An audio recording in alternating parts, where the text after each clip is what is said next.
Storylines aplenty. Once again, so much on the line with the War Eagle and Roll Tide. Bama entering the game with a 47% chance to make the college football playoff. That's according to the All-State playoff predictor. That chance falls to 2% if Bama loses today. Under guest Malzahn, Auburn has 3 home wins against AP top 5 opponents, including 2 against Alabama. It's tied with Ohio State for the most in the FBS since 2013. All eyes on Mac Jones for the Tide. Redshirt sophomores completed 82% of his passes, 510 yards, 6 touchdowns, no turnovers in his only 2 starts. But he gets a test against Auburn today. Trevor Matich breaking down that matchup.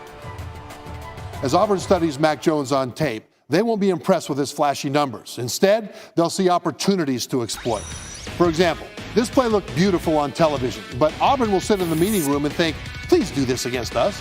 And another look shows why. First, he stares down the receiver. And second, he's late with the throw. Watch his feet. Ba-doop, ba-doop, ba-doop, ba-doop. Those cheat steps means that the timing throw comes out late. And against Western Carolina, it doesn't really matter, but Auburn will be a lot closer to his receiver. Speaking of which, this looks beautiful in the box score. But in the meeting room, Auburn will see a ball thrown short that delays the receiver.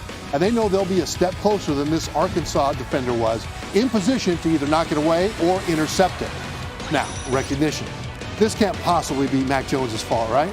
Well, kind of is. The running back is out on an option route, so there's no one in this protection to account for these 2 blitzers. Quarterback needs to know that. Tight end knows it.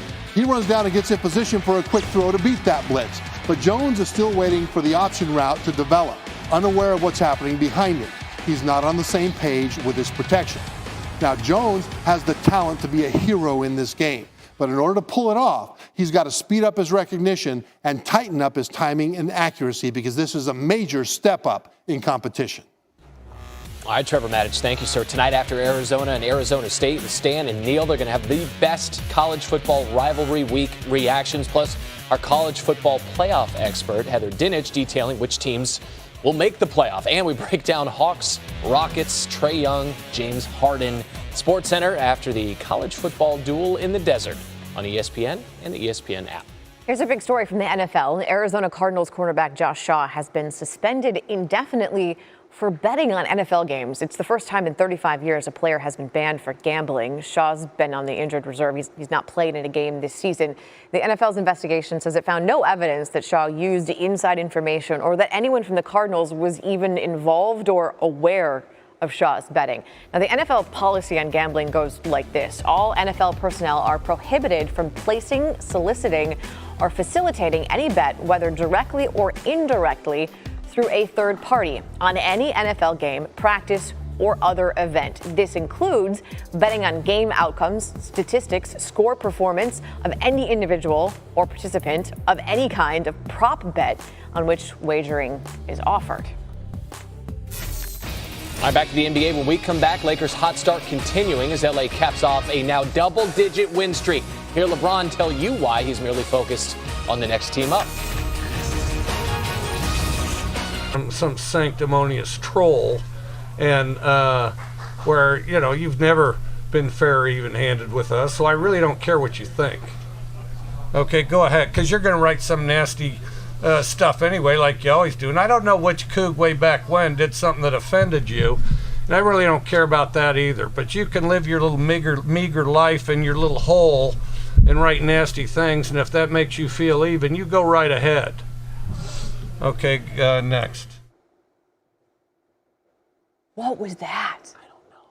That crosses so many lines. I don't like that. No. That was like personal. It was definitely personal. Wrong. It was definitely personal. And it seems like there's a history there. But again, shame on you of the week. That was, well, there we go. There you go. A new category. That's your week in review. Yeah. All right, let's check out some gambling trends for today. Alabama, 3-point favorite in the Iron Bowl. That is the closest spread in this game since '06. Home team, 5-1 straight up and against the spread since Gus Malzahn became Auburn's coach in 2013. Michigan, 9.5-point underdog today. Wolverines have lost 15 straight games straight up when they're the underdog, including the last 8 under Jim Harbaugh. And then there's a rivalry you can set your watch to. Wisconsin and Minnesota. They'll get after it in Minneapolis for the 113th straight season, 128 times overall. Couldn't be more even. 60 wins for the Badgers, 60 for the Gophers. and 8 ties. Who better to brave the cold environs of Minnesota than Chris the Bear Felica of College not Game Day hibernating. fame, co-host of the Sanford Steve and the Bear podcast here. So, Chris, in the spirit of the season, we're a day removed from Black Friday in the shopping world. Who's your best value today?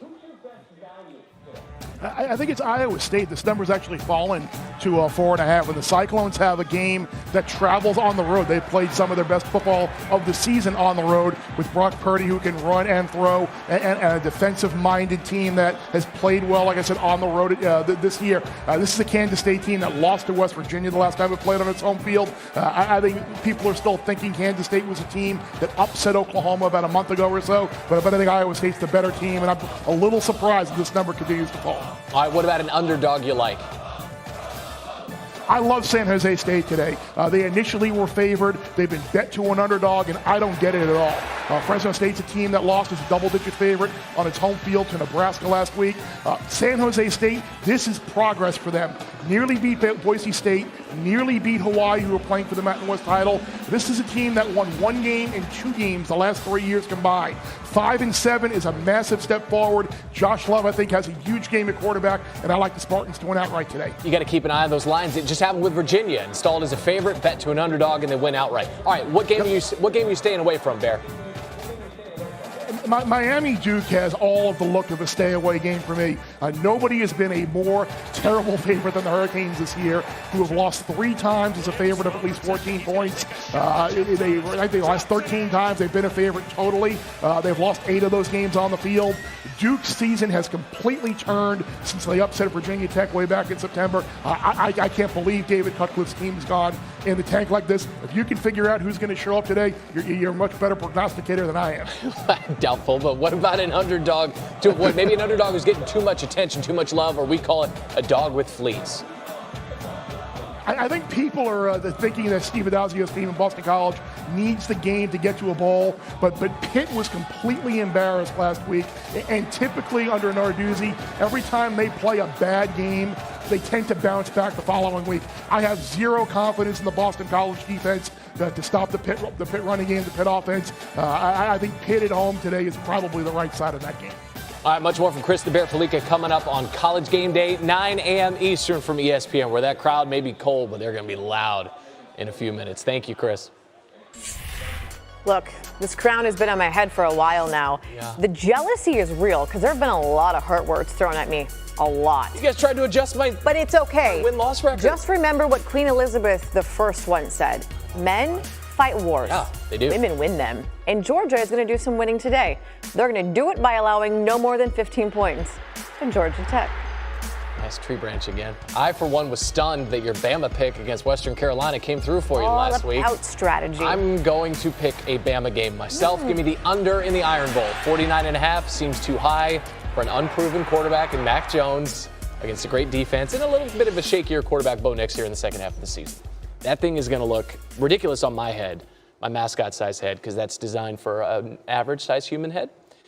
And I stopped having one of those. Average or just like growing by the second? I'm going to win. Drunk with I'm going to win power, it back. perhaps. Oh, yeah, for sure. Hey, Mac There's Jones. no way you're winning this back. What does he have to do better if Bama's going to beat Mine Auburn? forever. Why his past And success ever. this season could be on Winthrop, and why for now? Remember they lost, right? Yep. Stephen F. Austin got him on Tuesday night. So Duke hasn't lost back-to-back non-conference home games since 1983, and Nicole wasn't even born. But Matthew Hurt was out there. He also wasn't born, but he was firing. Mid-range, got a dunk. About 6 minutes left in the half. Trey Jones to Hurt. Hello from the outside. 18 first half points. More points than he had in the loss to Stephen F. Austin, to be sure. So let's go early second half now, and this is the bad that came with the good, and the bad is costly. Cassius Stanley lay in, and we got a problem. He's down. The contact, that's always scary. Mike Krzyzewski, your head coach, would say something happened with his hamstring. He heard pop. It's muscular. He'll have an MRI. He's not going to play for a while. Hopefully right after Christmas, talking about a potential return for Stanley. He's averaging 12.9 points per game. That's third on the team. Duke would win by 13. They get Michigan State on Tuesday. All right, weekend review time. SportsCenter AM, and I was was proud of you this week. I was proud of your diet. I was proud of how you ate people food. Ate too much people food. Right? Stretched pants Rare all for week. you. I'm also one of those people that forgets what I had for breakfast. But I do remember when Lamar Jackson wasn't a quarterback, or so people thought. Because if he needed an I'm here party, he got one. Monday Night Football, the Ravens absolutely crushed the Rams 45-6. Baltimore scored a touchdown on their first 6 drives against LA. And you know how we've said Patrick Mahomes is a cheat code? Well, Lamar Jackson is one too, because he could do whatever he wanted, whenever he wanted. So unless something amazing happens, can we just stop all the MVP debate like right now? Oh, and then there's this. Lamar Jackson is now the fastest quarterback ever, like forever, ever. His Madden speed rating, 96. So it goes Jackson, then Michael Vick. Not bad for a running back. From 96 to 6-6, that's where Dallas is after losing again at home on Thanksgiving.